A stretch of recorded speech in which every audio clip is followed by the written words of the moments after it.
You asked a very good question, which is a very relevant question in these past few years, especially in these past few days, especially in Bombay. That while you were doing dawah to a non-Muslim, and you were trying to explain Islam religion of peace, when the bomb blast took place, he's saying, why are the Muslims blamed? Though they are not yet, I mean, that's a very good point, he said, that though it's not yet proved, why are the Muslims blamed? And there was an article which came in Times of India today morning, and the title was 72 Virgins, was the title. Another article, when the Muslim clerics went to the chief minister, and there was a conference and a meeting trying to say that, there should be communal harmony, etc. One of the reporters, a lady reporter, asked the Muslim clerics that why are the Muslims only blamed? And this question is always a question mark. And the reply is given very well in this article in 72 Virgins, is heading, under the column of personal experience, personal views. And he starts the article by mentioning that he, being a reporter of the Times of India, a very senior reporter, he goes to one of these art galleries. And there the person who's in charge, he says that terrorists are not allowed. And then he said, I was only joking, come inside. But then he writes that this statement, though the joke did hurt me. And then he gives his experience that he had been to America a few months before, and they were interacting with the various people involved, the police, etc., in the investigation of terrorist activity. And after he explained all the things, one of the police officers told him that he said that is it mentioned in the Quran that you will get 72 virgins in Jannah for a person who does suicide bombing or a person who gets killed? So he clarified there is no such statement in the Quran at all, and nowhere in the text. So he gave a counter reply that why does the media only portray these things about jihad and about killing? Why don't they mention and why don't they publicize the saying of Prophet Muhammad? And Muhammad said that the best jihad is jihad of nafs, is to strive against one's evil inclination. That's the best jihad. So why doesn't the media portray this? Indirectly saying that the media is very much responsible for this. Further in his experiences, he says that whenever there's any bombing, and he gives various names of cities, whether it be here, whether it be there, whether it be Mali, whether it be Mumbai, the Muslims are always the prime suspect. Most of the time they are the prime suspect. And why is it that only Muslims are prime suspect? And why do we link it with Al-Qaeda is only Islam that is there? And then he continues and he says that if such atrocities take place in Gujarat, a massacre of the Muslims, innocent Muslims, which is undebatable, thousands of Muslims were killed. And after that, the person who is responsible, he is glorified. And if he is going to come to Bombay to give a lecture against terrorism, what will happen? So surely, because of this negative reaction, innocent Muslims will join, according to him, Al-Qaeda. That's his view he gave. That if the government doesn't take action against innocent Muslims being killed, so who did it is a different thing. When they realize who is the culprit, if the government is not taking action, it happens that these people will join such forces innocently, whether right or wrong. And he goes and he explains various examples he gives. And then he says, he talks about one of his friends. I mean, the article is very good. It's one of the best articles I've read. In fact, so many years, especially in Times of India. And he continues and he says that one of his friend's daughter in Delhi, she took a job in one of the schools. And one 10-year-old student tells her, that name was Mariam, that teacher, how can you speak English? Do Muslims speak English? She was an English teacher. So she was so disturbed, that 10-year-old student telling her that can Muslims speak English? So in short, this is how the media portrays. And then he gives another example. That one person went to a building to buy a flat. And the agent told him, it's a very good building. He said, very good building, there are no Muslims here. So he gave many such examples. The article was beautiful. In the last paragraph he mentions, but when I was seeing the news channel, I saw a Hindu couple searching for a Muslim boy. And when it was inquired that, was the boy a relative? They said, no, he was not my relative. He was like my son. And then he ends the article by saying, it is such incidents that rekindles my faith in India and gives me hope that India again will be a good country. He ends the article. And I would like to say that such articles in Times of India rekindle my faith in Times of India. The Times of India also will be unbiased. And we have to appreciate such articles. Now this replies to your question also. That why are Muslims the suspect? Because the media portrays them. And the reply you gave, black sheep of the community, is right. But only saying about black sheep, the answer that I gave is right. But as time goes on, the answer keeps on getting modified. The answer is right. The answer remains the same. The answer what I give always, that they pick up the black sheep community and they portray as though the exemplary Muslims. And they give information about Islam which is half-baked. They quote the Quran out of context. So this is the main thing. What we have to tell, that this media, they influence the human beings. The media. And then we have to realize that the police is also human being. They aren't something different. So they are bound to read these articles. So it has an impact on them also. So many of the politicians are involved for the vote bank. What happened in Gujarat was nothing but a vote bank. If you see the riots that take place in the country, riots, any riots, according to me, any riots in any part, in any city of India, especially Bombay, if the government wants to control, they can do it within minutes. Any riots. Whether it was in Gujarat, if they want. But then they take decisions. Like what happened just a few days back. They take decisions. Okay, we won't take any action. You be cool, you don't do this, because for the vote bank. They are worried that if we book the culprit, we may lose our vote. They are not bothered about the truth.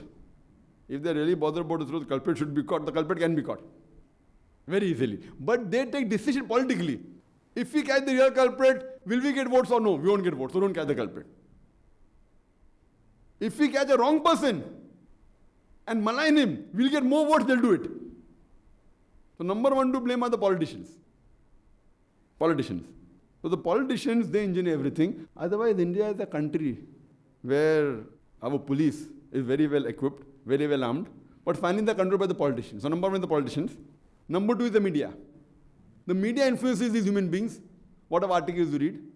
And in this past few days, I've been reading many newspapers, and several, not all, but many newspapers, and we find in the headlines, Times of India always read, Times of India, immediately next day, the next day article came about the blast on Wednesday, Tuesday blast took place, Wednesday article came, Thursday the article was, in Times of India, that this time the city did not come back in its position like the last blast in 1993.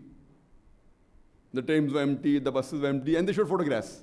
The offices, less attendance. The chief minister said schools should not close, but most of the schools gave unofficial holiday.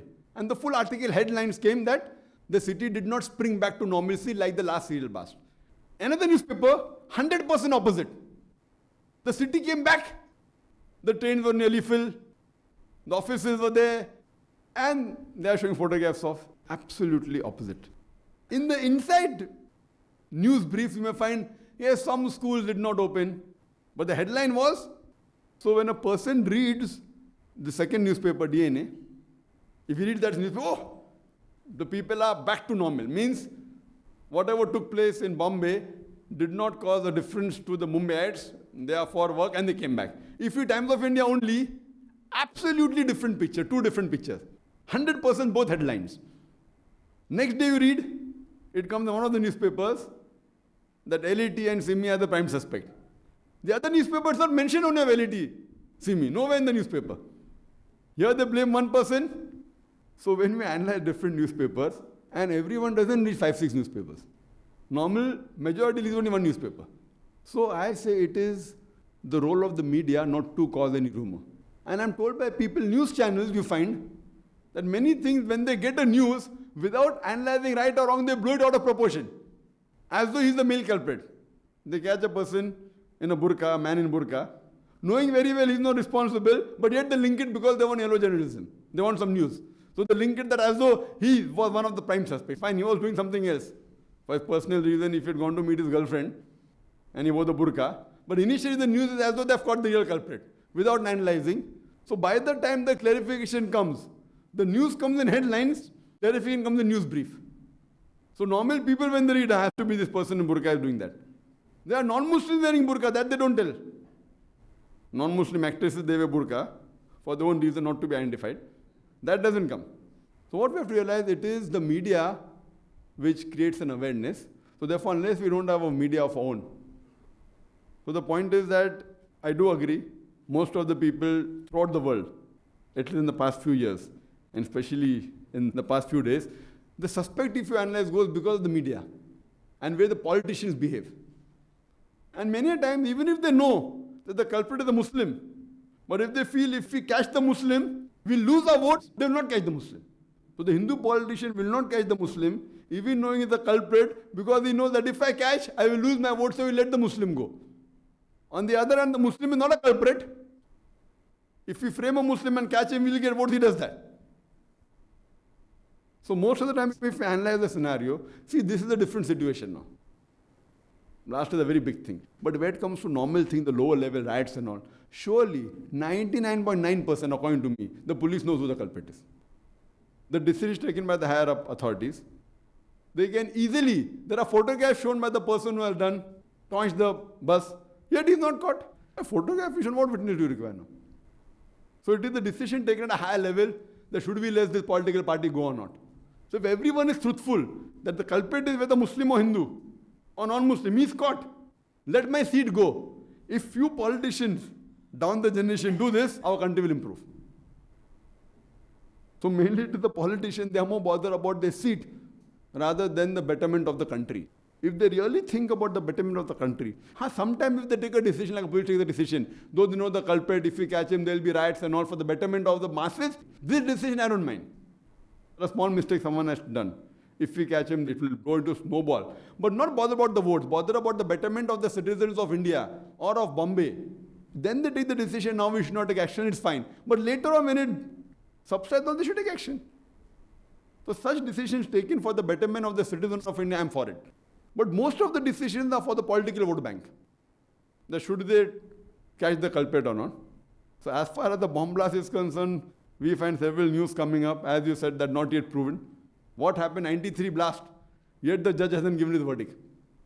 Many people are yet in jail. So imagine a person is more than 10 years in jail, not yet proved. Imagine if a person is proved that is involved in a certain case, how much punishment he gets? 5 years, 10 years, 15 years. Now already, more than 10 years has passed. So what we have to realize that I feel most of these things are politically motivated. According to me, that's my opinion. And the media. The media to let their paper be number one newspapers. Some media are biased that we are for this political party, so they support that. Some media, they are more interested that they want something sensational. So here I would say that, if you analyze, that's why I'm a pre-Times of India. The Times of India didn't give. I'm not the Times of India. Fine, afterwards then they may give that, okay, the prime suspects may be, but not as headline like the other newspapers. But they clarify that, and here, as though it is in some papers, mastermind name so and so person, XYZ. So what we have to realize that we should tell the media to have restraint. So what happened? A layman, when he reads these newspapers, he starts making up an image. And imagine, same thing in America. Oklahoma bombing, what happened? Middle East conspiracy. The person was caught. He was a soldier in the American army. That comes just one day finish. So weeks it's coming, Middle East conspiracy. When they catch the real culprit, 1 or 2 days, they're out of the news. If you haven't read that day, you will think yet the Middle East conspiracy is there. So what happened? The mind is built up. So they cause the damage of 100 points to Islam. The news comes, they are not responsible, negative 10 points. 10 points gets condoned, 90% yet. So what happened? Even 11th September today, there's no proof. Prime suspect, Osama bin Laden, Al-Qaeda. I'm not in favor of Osama bin Laden. I don't know him also. I don't know if this is good or bad. But the thing is that when Joan Redley, when she went to Afghanistan, she was asked this question. She's a British reporter. What are you with Al-Qaeda? She said, I doubt whether Al-Qaeda exists. That's her view. I'm not saying whether it's there or not. She said, I doubt whether Al-Qaeda exists. So what we realize that prime suspect. But 90%, more than 90% of the human beings, including many Muslims, yet think Muslims have done it.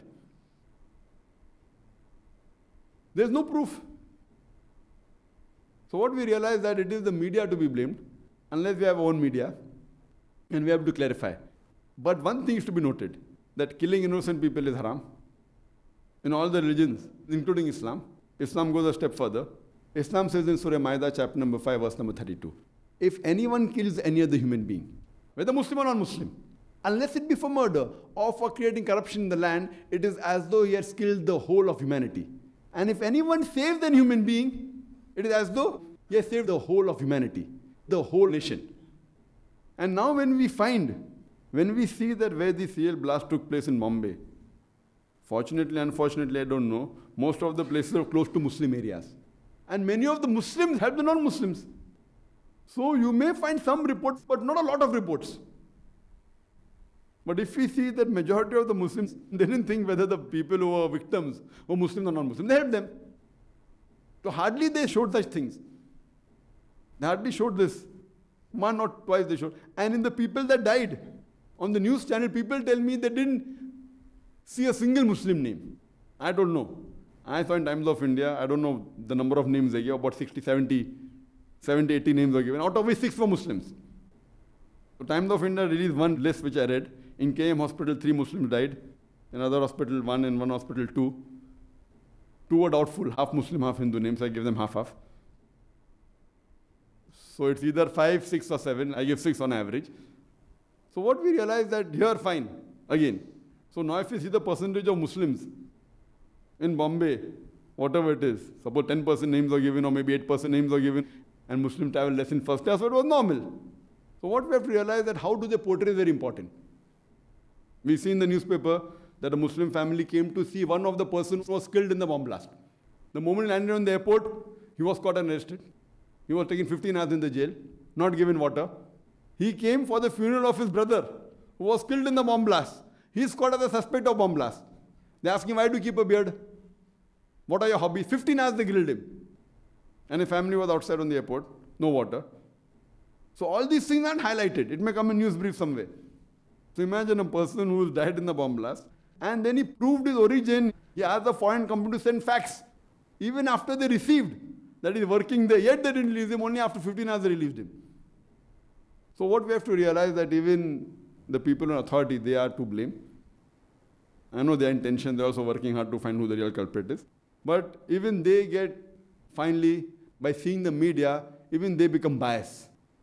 So it's our role, we as Muslims, that we should have our own media and clarify. I don't know of any Muslim media in India which is really clarifying these issues on a very intellectual level. We should have our own Muslim newspaper like Times of India, like Good Newspaper, like Time Magazine, like Newsweek, and giving an unbiased view, speaking about the truth, analyzing the fact. That will help convey the true picture of Islam to the world. Hope that's